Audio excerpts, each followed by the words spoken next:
Hello बच्चों, स्वागत है आप सभी का आपकी अर्थशास्त्र की ऑनलाइन क्लासेज में।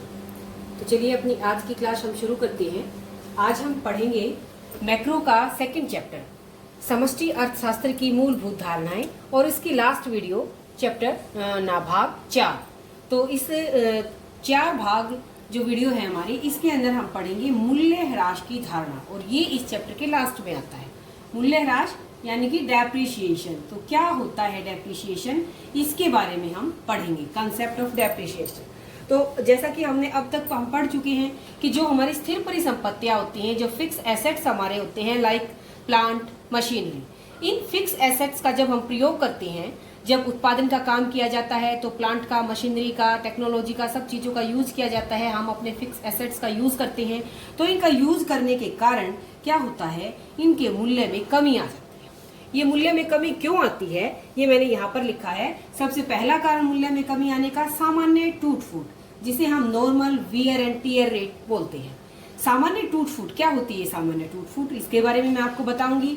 दूसरा कारण है इसके मूल्य में कमी आने का आकस्मिक हानि, जिसे हम एक्सीडेंटल डैमेजेस बोलते हैं, इसके बारे में भी मैं बताऊंगी। और तीसरा कारण मूल्य में कमी आने का है प्रत्याशित अप्रचलन। प्रत्याशित यानी कि एक्सपेक्टेड ऑब्सोलेंसेस। तो ये क्या होती हैं तीनों चीजें, इनके बारे में मैं आपको एक एक करके बताती हूँ। यानी कि आपको जब मूल्य ह्रास की धारणा, कंसेप्ट ऑफ डेप्रिसिएशन या डेप्रिसिएशन की डेफिनेशन जब आपको लिखनी है, तो डेफिनेशन में आप ऐसे लिखेंगे कि जब हम फिक्स एसेट्स का, स्थिर परिसंपत्तियों का बार बार प्रयोग करते हैं, तो उनका प्रयोग करने से कुछ समय के बाद क्या होता है, उनके मूल्य में, उनकी कीमतों में कमी आ जाती है। वो चीज पहले जैसी नहीं रहती। वो कमी आने के कारण, ये 3 कारण है। तो ये जो कमी आती है, इसे ही हम क्या कहते हैं, डेप्रिसिएशन कहते हैं, मूल्य ह्रास कहते हैं। तो ये जो इनकी कीमत में, इनके मूल्य में जो ये कमी आई, इसके 3 कारण। पहला कारण सामान्य टूट फूट, नॉर्मल वियर एंड टियर। जब भी हम किसी चीज का प्रयोग करते हैं, आप सभी को पता है, मशीनें तो घिसेंगी ही घिसेंगी। हम कपड़े पहनते हैं तो कपड़े भी घिसते हैं। तो ठीक ऐसे ही हमारा जो प्लांट और मशीनरी जो होती है, जब हम उनका लॉन्ग टाइम तक उनका यूज करते हैं, तो उनके अंदर कुछ रख रखाव के रखने से संबंधित, या फिर उनके लगातार प्रयोग होने के कारण उनके अंदर जो घिसाई हुई, जो घिसावट हुई, तो उसको हम क्या कहेंगे कि सामान्य टूट फूट है। नॉर्मल वियर एंड टियर के रूप में हम उसको जानते हैं। लगातार एक चीज का, लगातार एक वस्तु का नित्य डेली प्रयोग करने के कारण उसके अंदर जो घिसावट आई, जो उसके अंदर टूट फूट हुई। तो ये पहली चीज, इसके कारण मूल्य में कमी आती है। दूसरा कारण एक्सीडेंटल डैमेजेस के कारण। अब एक्सीडेंटल डैमेजेस यानी कि हमें इसके बारे में पहले से नहीं पता है, एकदम से कोई दुर्घटना हो जाती है, एकदम से कोई मशीन के अंदर कुछ गड़बड़ हो जाए। हम लोग सुनते भी हैं, अखबारों के अंदर देखते भी हैं, किसी फैक्ट्री के अंदर एकदम से आग लग जाए या फिर कोई और बड़ा नुकसान हो जाए, तो वो जो एक्सीडेंट है, वो जो डैमेज है, उसके बारे में हमें कोई नहीं पता था। एकदम से जब बड़े पैमाने पर उत्पादन किया जाता है, तो इस तरह की घटनाएं होती रहती हैं। तो सामान्य टूट फूट, आकस्मिक हानि, इन चीजों के कारण क्या हुई, जो हमारा प्लांट था, जो हमारी मशीनरी थी, वो घिसी, उसके अंदर कमी आई, और कमी आने के कारण फिर उसके मूल्य में भी कमी आई। तीसरी चीज प्रत्याशित अप्रचलन। प्रत्याशित जिसे हम एक्सपेक्टेड बोलते हैं। एक्सपेक्टेड या प्रत्याशित का अर्थ होता है जिसके बारे में हमें पहले से पता है, पूर्व ज्ञान कहते हैं हम, कि भाई हमें इसके बारे में पहले से इसकी हमें अनुमान था इसका। तो प्रत्याशित अप्रचलन, अप्रचलन या इंग्लिश में हमने इसको कहा ऑब्सोलेशन। तो ये क्या होता है अप्रचलन? अप्रचलन यानी कि जो अब चलन में नहीं है। एक्सपेक्टेड यानी कि हमें इसके बारे में पहले से उम्मीद थी, पहले से हमें इसका ज्ञान था कि इन चीजों के कारण ये चीज प्रचलन से बाहर हो जाएगी। जैसे मैं आपको एग्जांपल देती हूँ, तब आपकी समझ में आएगा कि भाई टेक्नोलॉजी के कारण, टेक्नोलॉजी धीरे धीरे एडवांस आती जाती है। जैसे पहले हम टीवी देखते थे, ब्लैक एंड व्हाइट टीवी देखते थे, अब हम एलईडी देखते हैं। तो एलईडी के कारण जो ये ब्लैक एंड व्हाइट टीवी है, ये बिल्कुल बाहर हो चुके हैं, प्रचलन से बाहर हो चुके हैं। तो हम इसे क्या कहेंगे कि हमें अनुमान है इन चीजों का कि भाई धीरे धीरे जब अच्छी टेक्नोलॉजी आती है, तो जो पहले की टेक्नोलॉजी थी वो निकल जाती है, मतलब आउट ऑफ टाइम, या हम उसको ये कहेंगे कि वो फैशन से, या भाई चली गई बाजार से, वो चली जाती है। तो वो प्रत्याशित अप्रचलन के अंतर्गत हम उसकी गिनती करते हैं। एक्सपेक्टेड ऑब्सोलेशन के अंतर्गत हम उसकी हम उसको पढ़ते हैं। तो प्रत्याशित अप्रचलन जैसे मैंने आपको बताया टीवी, एलईडी, या फिर हम इसके और भी एग्जांपल्स देख सकते हैं। कोई चीज़ जब चलन में नहीं रहती, चलन से बाहर चली जाती है, हम अपने मोबाइल्स का ले सकते हैं इसके अंदर उदाहरण कि भाई पहले हमारे छोटे छोटे कीपैड वाले मोबाइल होते थे और अब हमारे टच स्क्रीन है, और भी मतलब कितने ज़्यादा एडवांस इसके अंदर आ गया है। तो वो किसका एग्जाम्पल है? प्रत्याशित अप्रचलन। तो ये जो प्रत्याशित अप्रचलन है, ये बुक के अंदर एक और भी इसका टाइप है जिसके अंदर हम अप्रत्याशित अप्रचलन भी पढ़ते हैं। यहाँ मैंने लिखा नहीं उसको, अप्रत्याशित अप्रचलन अनएक्सपेक्टेड हो जाएगा वो। अनएक्सपेक्टेड, अब एक्सपेक्टेड का तो हमें पहले से ज्ञान था कि भाई टेक्नोलॉजी और अच्छी आएगी हमें पता था, लेकिन अनएक्सपेक्टेड का तो मतलब हमें अप्रत्याशित यानी कि उसका तो हमें कोई ज्ञान ही नहीं था कि ऐसा भी हो सकता है। तो अनएक्सपेक्टेड के अंतर्गत आते हैं जैसे बाढ़ हो गया, जैसे भूकंप हो गया। इन चीज़ों की हमें पहले से कोई जानकारी नहीं होती, एकदम से ये चीज़ें आती हैं, तो इनको हम किसके अंदर गिनते हैं? अप्रत्याशित अप्रचलन के अंदर हम इनकी गिनती करते हैं। तो ये कुछ चीज़ें हैं जिनके कारण हम जब स्थिर परिसंपत्तियों का, जब हम अपनी मशीनरी का, जब हम अपने प्लांट्स का इनका यूज़ करते हैं उत्पादन के अंदर, तो क्या होता है कि उनके मूल्य में, उनकी कीमतों में कमी आती है, और इसी कमी को हम डेप्रिसिएशन कहते हैं।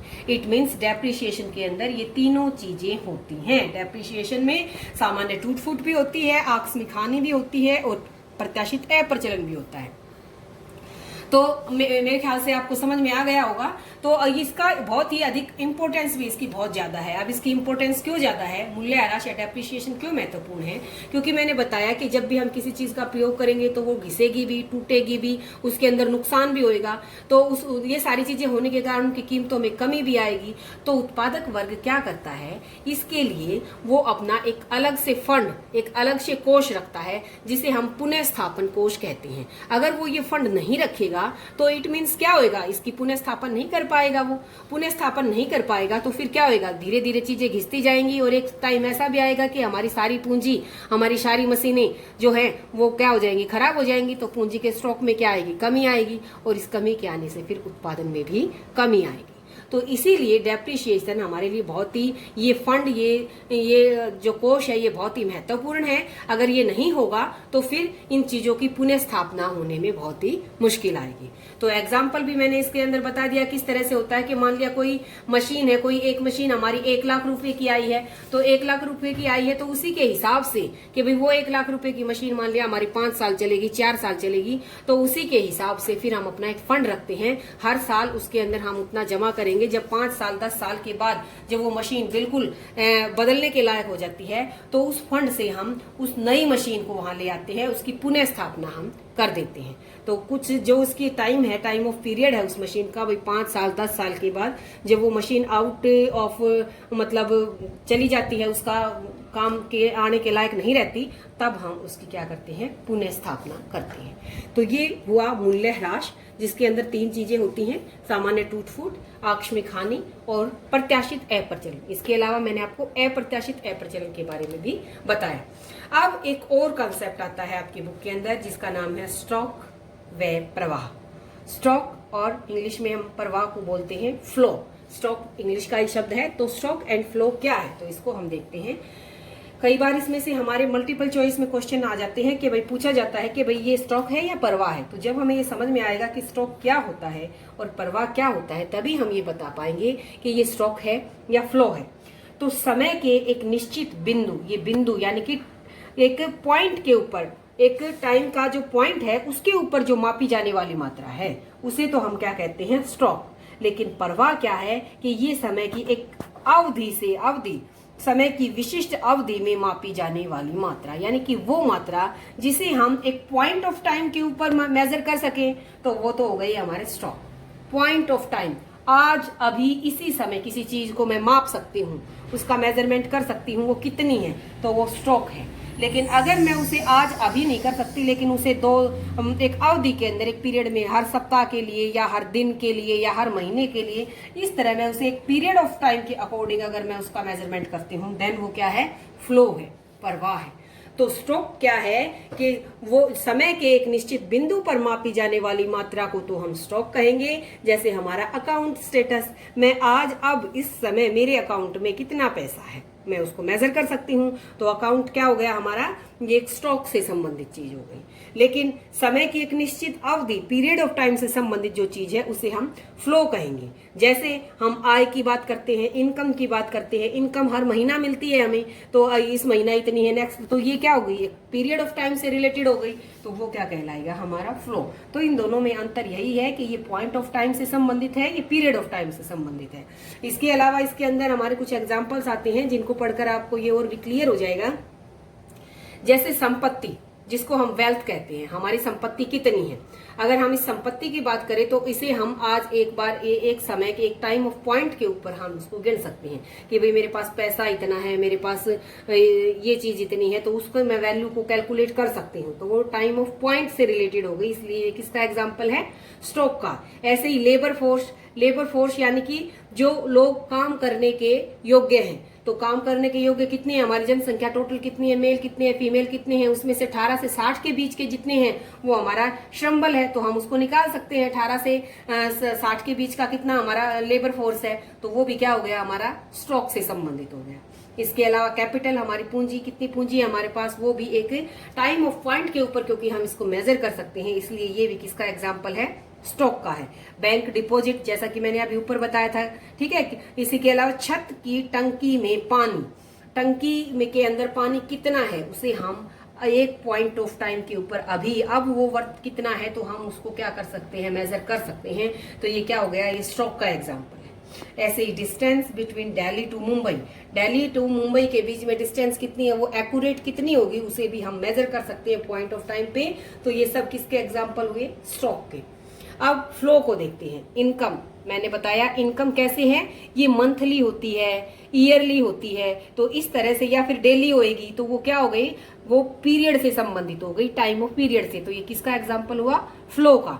ऐसे ही एक्सपेंडिचर, खर्च कोई ये तो नहीं होता कि भाई अब अभी खर्च तो होता रहता है, तो वो भी या तो भाई डेली का खर्चा, या फिर साप्ताहिक खर्चा, या फिर मासिक मंथली खर्चा, तो इस तरह से मुद्रा का जो एक्सपेंडिचर ऑफ मनी है वो भी क्या हो गया, फ्लो, टाइम ऑफ पीरियड से रिलेटेड है। ऐसे ही कैपिटल फॉर्मेशन, पूंजी निर्माण, ये कोई चलते रहने वाली चीज है, एक टाइम ऑफ पॉइंट के ऊपर हम इसे मेजर नहीं कर सकते। पूंजी निर्माण जो कैपिटल फॉर्मेशन है वो लॉन्ग टाइम में चलने वाला प्रोसेस है, तो ये भी किससे रिलेटेड हो गया, हमारा फ्लो से रिलेटेड। पूंजी पर ब्याज, अब इंटरेस्ट आप सभी को पता है, या तो मंथली लगेगा या वो ईयरली लगेगा, तो ये भी किससे रिलेटेड हो गया, टाइम ऑफ पीरियड से रिलेटेड। छत की टंकी में पानी का रिसाव, अब रिसाव टिप टिप करके वो पानी चलता है, तो एकदम से तो गया नहीं वो, तो जब वो काफी टाइम तक वो चलेगा तो इट मीन्स वो टाइम ऑफ पीरियड हो गया, तो जो पानी का रिसाव है वो फ्लो का एग्जाम्पल है। लेकिन टंकी में पानी एग्जैक्ट कितना है वो किसका एग्जाम्पल है, स्टॉक का। ऐसे ही यहाँ पर मैंने डिस्टेंस की बात करी, तो डिस्टेंस तो फिक्स थी हमारी, हमने उसको एक टाइम ऑफ पॉइंट पे मेजर कर लिया, इसलिए वो स्टॉक का एग्जाम्पल हो गई। लेकिन स्पीड क्या है, स्पीड को तो हम कहते हैं ना कि भाई प्रति घंटा या प्रति मिनट, इस हिसाब से, तो वो क्या हो गया, वो टाइम ऑफ पीरियड से रिलेटेड है, इसलिए वो किसका एग्जाम्पल है, फ्लो का। तो बच्चों, आप लोगों को ये जो कुछ एग्जाम्पल है ये सब आपकी समझ में आने चाहिए अच्छे से, क्योंकि कई बार इन एग्जाम्पल्स में से ही पूछा जाता है कि क्या कैपिटल किसका एग्जाम्पल है, स्टॉक का या फ्लो का। तो कैपिटल स्टॉक का है, बट कैपिटल फॉर्मेशन फ्लो का एग्जाम्पल है। तो ये आप सभी की समझ में आ जाना चाहिए। तो आज हमने इस तरह से अपने इस चैप्टर को कंप्लीट कर लिया है। आज हमने डेप्रिसिएशन और स्टॉक एंड फ्लो के बारे में पढ़ा। तो आज इस चैप्टर को पूरा हमने कर लिया है। नेक्स्ट वीडियो में हम मैक्रो का 3rd चैप्टर शुरू करेंगे। आज के लिए इतना ही। आप सभी का वीडियो देखने के लिए बहुत बहुत धन्यवाद।